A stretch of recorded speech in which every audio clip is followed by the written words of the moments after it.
loud? No? Okay. Welcome. Thank you so much for coming. Thank you, Kristen. That was beautiful. And you have a beautiful baby. You really do. So welcome on this beautiful Memorial Day weekend. Thank you for coming. I know it's a holiday weekend. You never know how many folks are going to come on a holiday weekend because you think you're all like getting ready for barbecue or at the pool or watching the thermometer go up or, who knows. But as Kristen said, tomorrow we honor those men and women who have given their lives in the service of our country. Or as President Lincoln put it at Gettysburg, who have given the last full measure of devotion, which is, I think, a beautiful way to put it. We remember them, we honor their service, and it just gives us a moment to think about the qualities that they reflect and that we continue to honor. Now, as I was getting ready for this talk, my wife says, "So what are you talking about?" I said, "Well, I'm talking about Memorial Day." And she says, "Well, it's also Decoration Day." How many people know what Decoration Day is? Yeah? I grew up in the North. I had never heard of Decoration Day. Decoration Day, which also falls on this weekend, and which many people think is the actual predecessor to Memorial Day, is a holiday that is popular in the rural South. And what it is when families get together and they go to their local churches, their local cemeteries, and they decorate the graves. They remember the ancestors. Really is what they do. They gather, they have food, they tell stories, and they decorate and clean the churchyards, and they remember those who have gone before, and they remember their place in the lineage of those who have gone before and those who come after. So this is an important weekend for them as well. Again, I never heard about Decoration Day until I became involved with her, but there it is. It's an important holiday right here in Tennessee and Georgia and Alabama and places close. So Memorial Day, because that's the national holiday, it does more than simply honor those who died. What does it do? It brings us together in our shared history, doesn't it?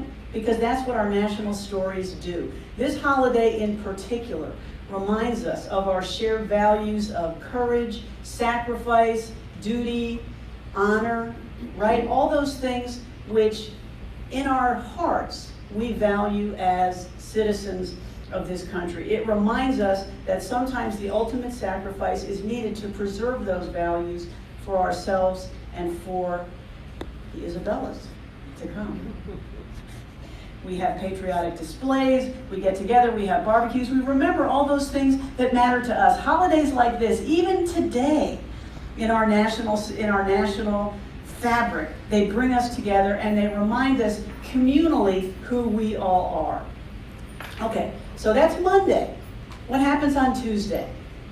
Right? Tuesday dawns, Monday is over. Our shared stories somehow disappear from the front page, don't they? And it will appear again as though our divisions are back, front and center. Memorial Day will be over. What will we be doing again? We'll be yelling at each other, right? Across that chasm, that divide that seems to be ever widening. We're going to line up again with our tribe. We're going to be yelling. Instead of shared purpose, what it's going to look like is that our national story again is going to go back to one of division, hostility, and standoff.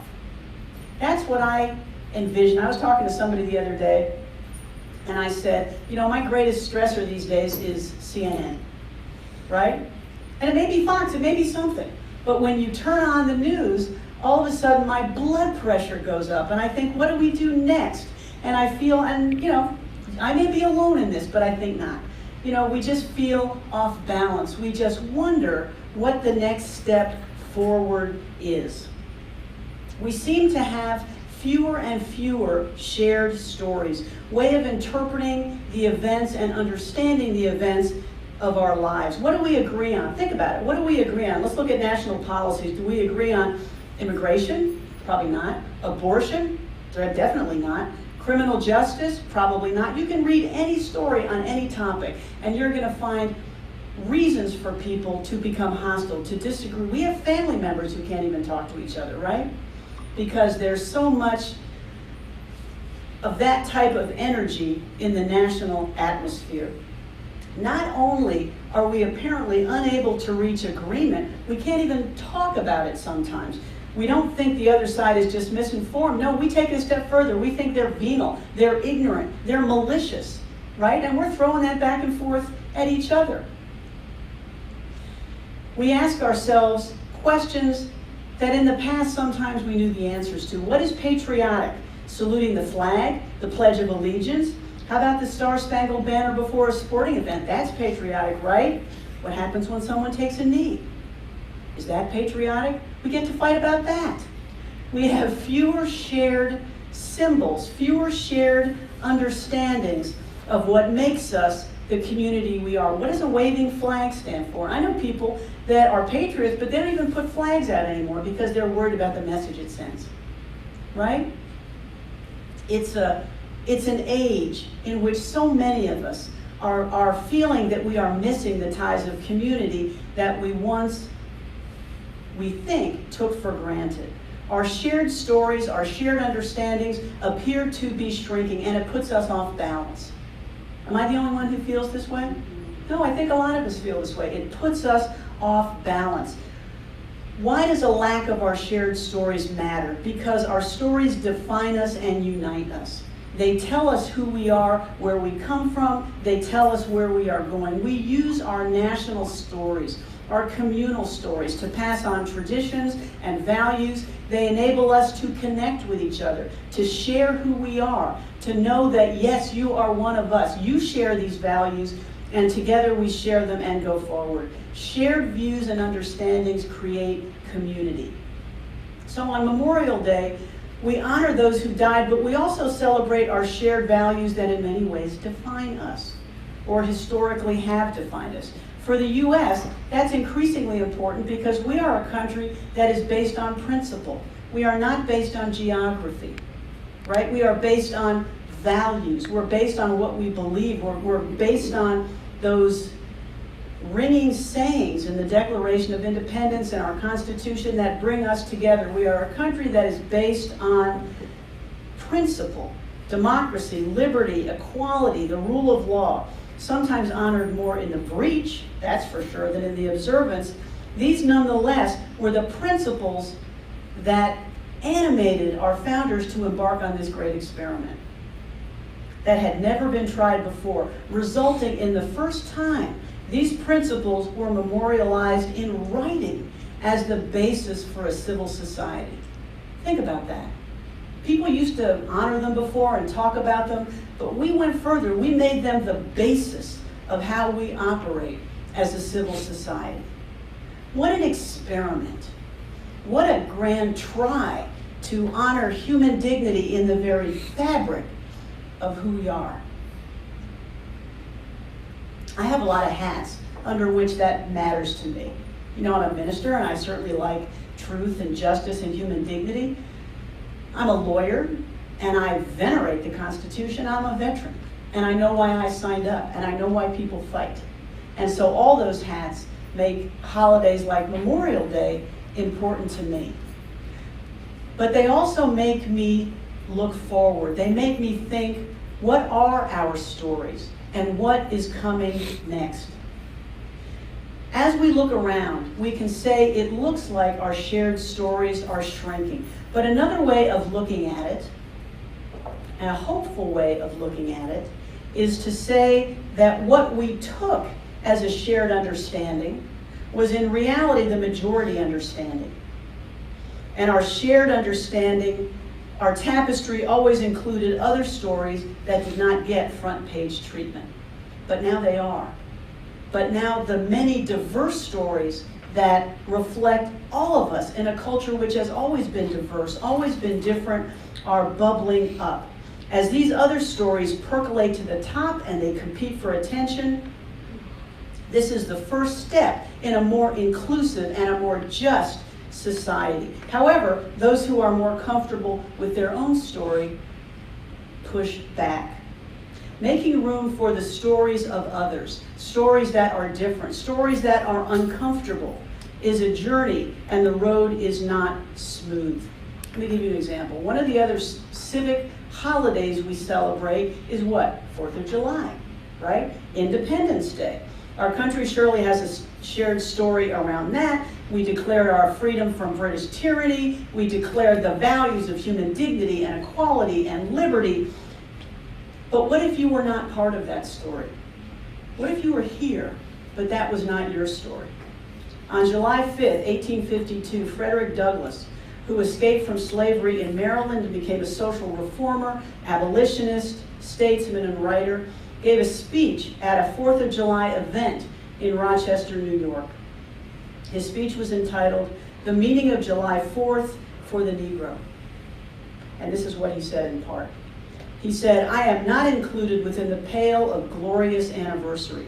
Your high independence only reveals the immeasurable distance between us. The blessings in which you this day rejoice are not enjoyed in common. The rich inheritance of justice, liberty, prosperity, and independence bequeathed by your fathers is shared by you, not by me. The sunlight that brought light and healing to you has brought stripes and death to me. This 4th of July is yours, not mine. You may rejoice. I must mourn." His story was not being told. His story was not being heard. It was not being included in the fabric of this country that professed itself to be dedicated to freedom and equality. The story of slavery and oppression was uncomfortable. It didn't fit the image of who we were celebrating, who we were, so it was marginalized until courageous voices like him would not be still. They made the country see that we could and we must take steps to include all within the promise of that declaration. The circle of national community had to grow wider. That is a lesson we are still learning, and you see it every day in the news. We are learning every day that the circle must continue to widen, to bring in all within the promise of those words. So now we are in the throes of a world that continues to change every day, right in front of us, because thank God we have 24/7 news coverage.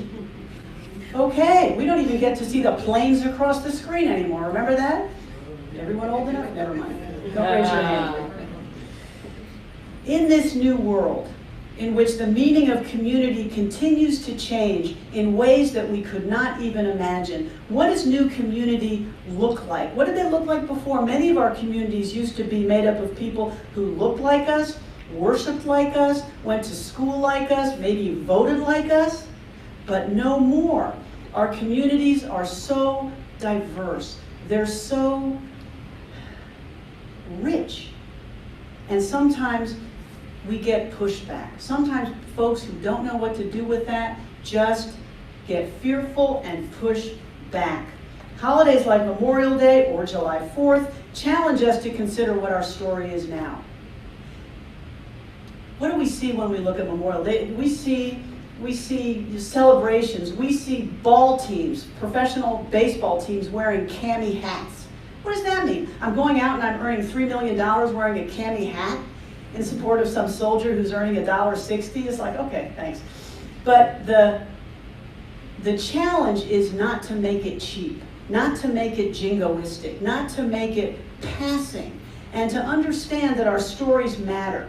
And ask ourselves what stories we are writing now. What are our national understandings now? What story are we going to be writing in the future? What is next? While honoring those who sacrificed is right and it's appropriate, we also have to continue to forge community that makes their sacrifice worthwhile, that continues the vision of a society we have been handed. What does community look like? We are struggling with that. What does it look like in this new world? Now, more than ever, in order to survive, in order for this great experiment not to go off the rails, we are challenged to envision what that world will look like. It is unwritten, and we are all co-authors. So what does it look like? It is up to us. Fortunately, we have inspiration for how it may look. Martin Luther King Jr., who dedicated his life to the struggle for human dignity and equality, who also gave his life for our country. Perhaps not in uniform, but he did. Struggled so that we could live together in what he called beloved community. For him, the creation of this community was not some utopian goal. It was not some vision we were never going to realize. It was an achievable end that could be realized right here if enough of us believed in and practiced the principles of love and nonviolence. The beloved community for Dr. King was a community created not by victory over one's opponents, not by defeating them or crushing them, but as the result of reconciliation, redemption, and what he called right relationship. By, as he put it, transforming opponents into friends. That is so much harder than just screaming at them, isn't it? It's so much more fun to just yell. But that's not how we achieve lasting peace. That's not how we mend the fabric of this gift that we have been given. As he said in his Christmas sermon on peace, we will not only win freedom for ourselves, we will so appeal to your heart and conscience that we will win you in the process, and our victory will be a double victory. He said, love is creative and redemptive. Love builds up and unites. Hate tears down and destroys. The aftermath of the fight with fire method is bitterness and chaos. The aftermath of the love method is reconciliation and creation of the beloved community. Physical force can repress, restrain, coerce, destroy, but it cannot create and organize anything permanent. Only love can do that. Beloved community is a place where all are welcomed and none are excluded. It's a community of justice and equality in law, economics, and opportunity. It's a place where Frederick Douglass's speech would not only have been unnecessary, it would have been unimaginable. Dr. King's journey was not a direct one, and it wasn't even necessarily a fast one. And why do I go into this?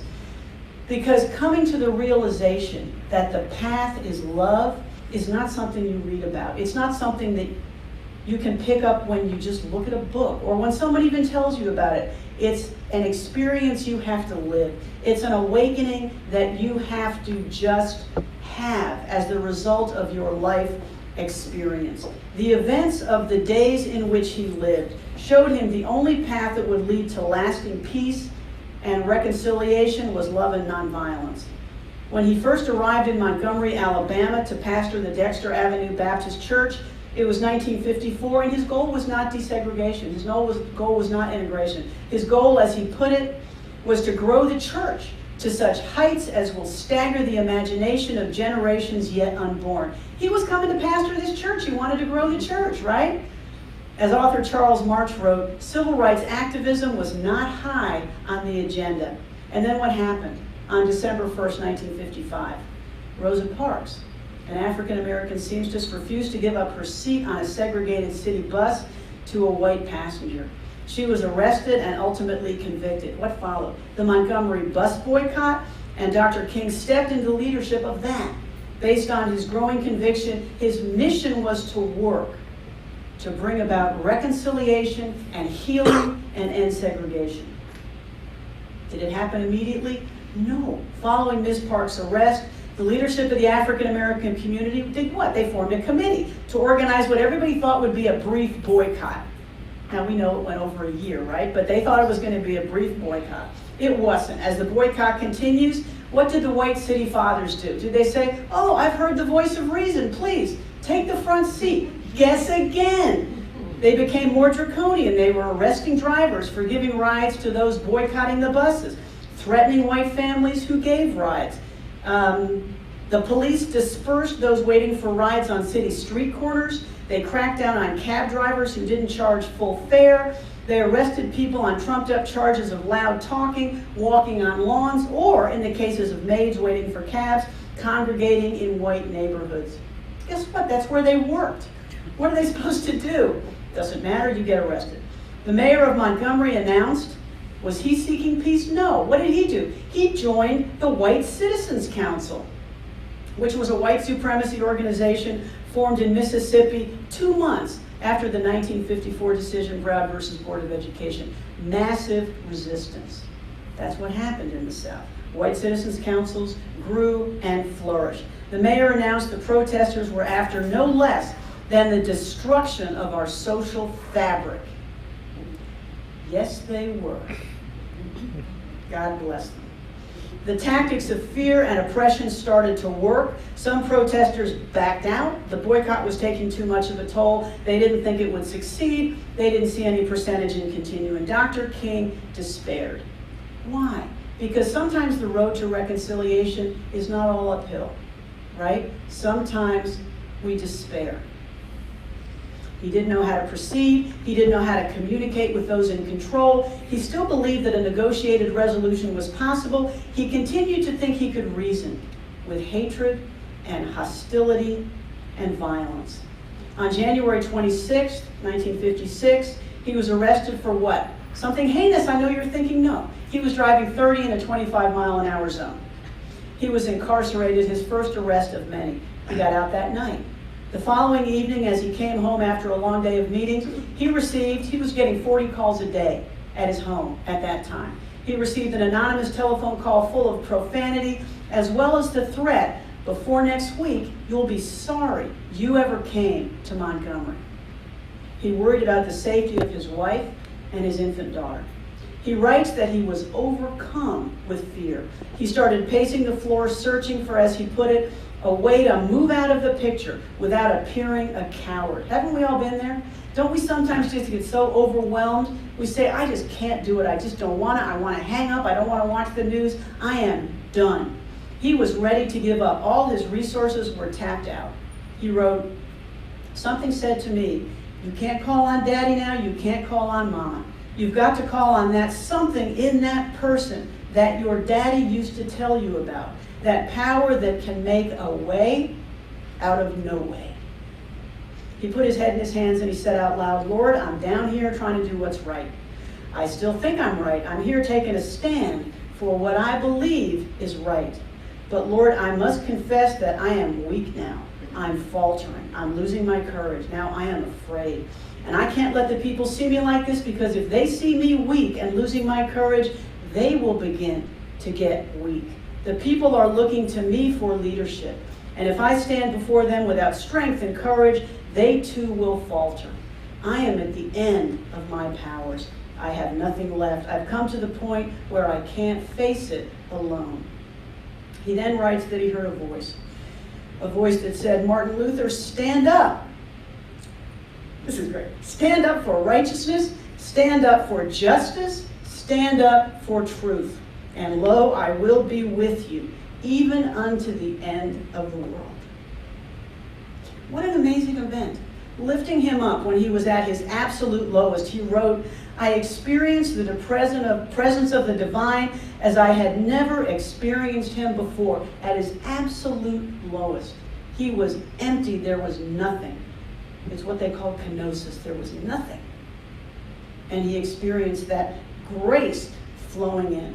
Almost at once, my fears began to go. My uncertainty disappeared. I was ready to face anything. 3 days after that experience, he abandoned what he had been taking as a gradualistic approach. He wasn't even prior to that asking for an end to integration. He was just asking for more reasonable segregation so that maybe African American folks didn't have to give up their seats to white folks. He said no. He said truth is integration. Justice is integration. And that's what he began to demand. That week he addressed an audience at the First Baptist Church. He began to speak in support of what he called the beloved community. He said, we are a chain. We are linked together, and I cannot be what I ought to be unless you are what you ought to be. Unless we all can step into what we ought to be. The movement was joined by more than shared goals or strategy. The community represented the love of God in lived reality. When we all can be who we came here to be. The love of God was grounded in speaking for truth, for justice, for human dignity. There lay his power, not in speaking against this guy or against that guy or against that policy. Stand up for justice. Stand up for truth. And I will be with you, even unto the end of the world. So what happened after that experience? Did it get any easier? No, because life's not like that. It got harder. During that speech, he received word that an earlier threat had been realized. His home had been bombed, with his wife and his infant daughter in it. When he got home, he saw that they were uninjured. A crowd had gathered. The police had arrived. The mayor and the chief of police were in his living room talking to reporters. There was a crowd outside. The situation threatened to get ugly.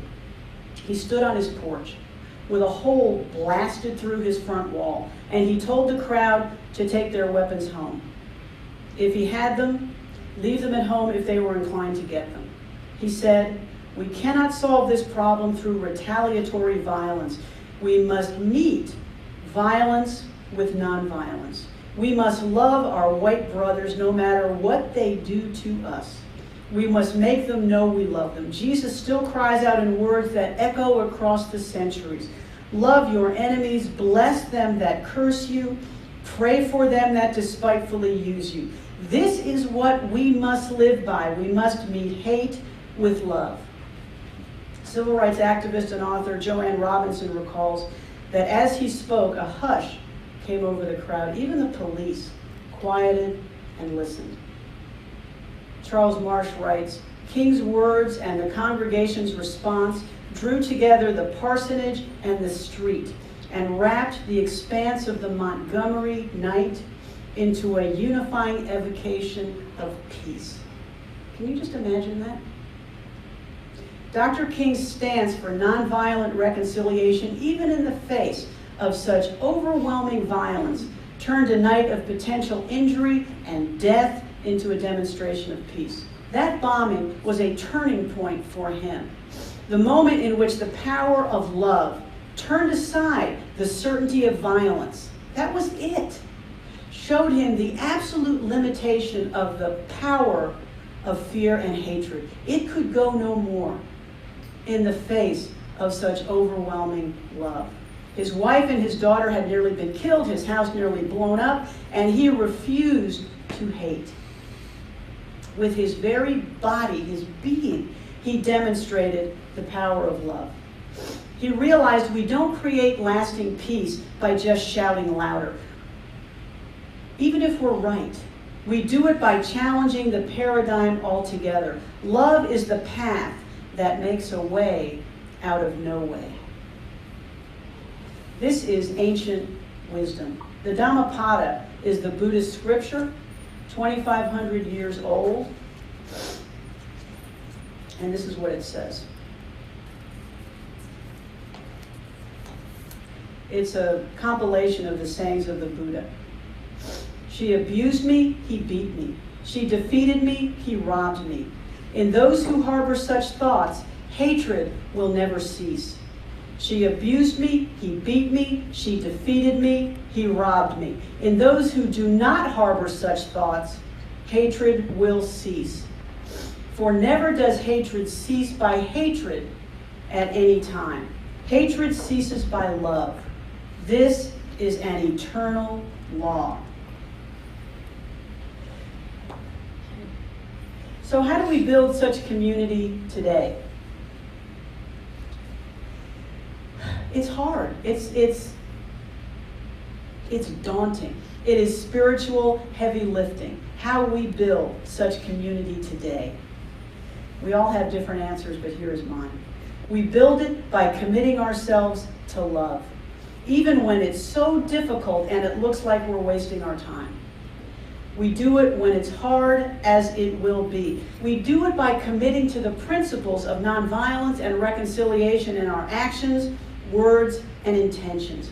We do it when we move past the need to win and instead seek to include former enemies in the circle of our friendship.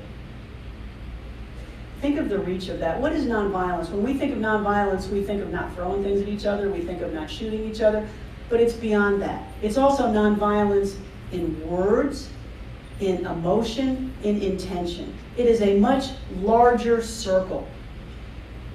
No more shouting across the divide. No more vilification of those with whom we disagree. This is tough stuff. One way we do that is we look beyond the single story, right?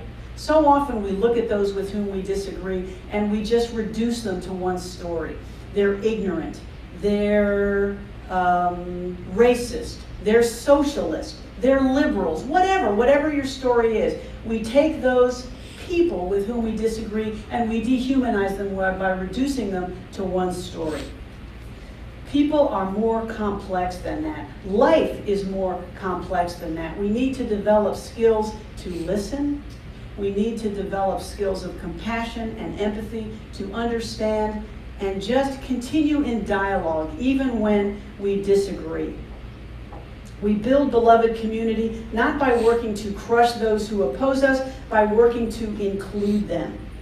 Defeat creates bitterness and resentment and a desire for vengeance that never goes away, right? Beloved community calls for the creation of new relationship that brings home to all of us, the promise of peace and community. We are connected. Whether we like it or not, whether we know it or not, we are connected. Rabbi Terry Bookman tells the story of a man in a boat who began to bore a hole under his seat. These guys were in a boat. This guy's putting a hole under his seat. When his fellow passengers asked him what he was doing, he answered, "What do you care? Am I not boring under my own seat?" Okay. Our seats are all connected. We are all in that same boat. So what stories are we writing?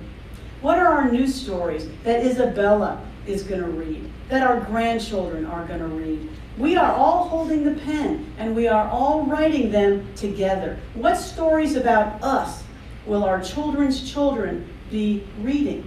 We are writing it with every choice, every moment, right now. Let me close with a quote from Dr. King. The end is reconciliation. The end is redemption. The end is the creation of the beloved community. It is this type of spirit and this type of love that can transform opposers into friends. It is this type of understanding goodwill that will transform the deep gloom of the old age into the exuberant gladness of the new age. It is this love which will bring about miracles in the hearts of men. Bravo. Thank you. Happy Memorial Day.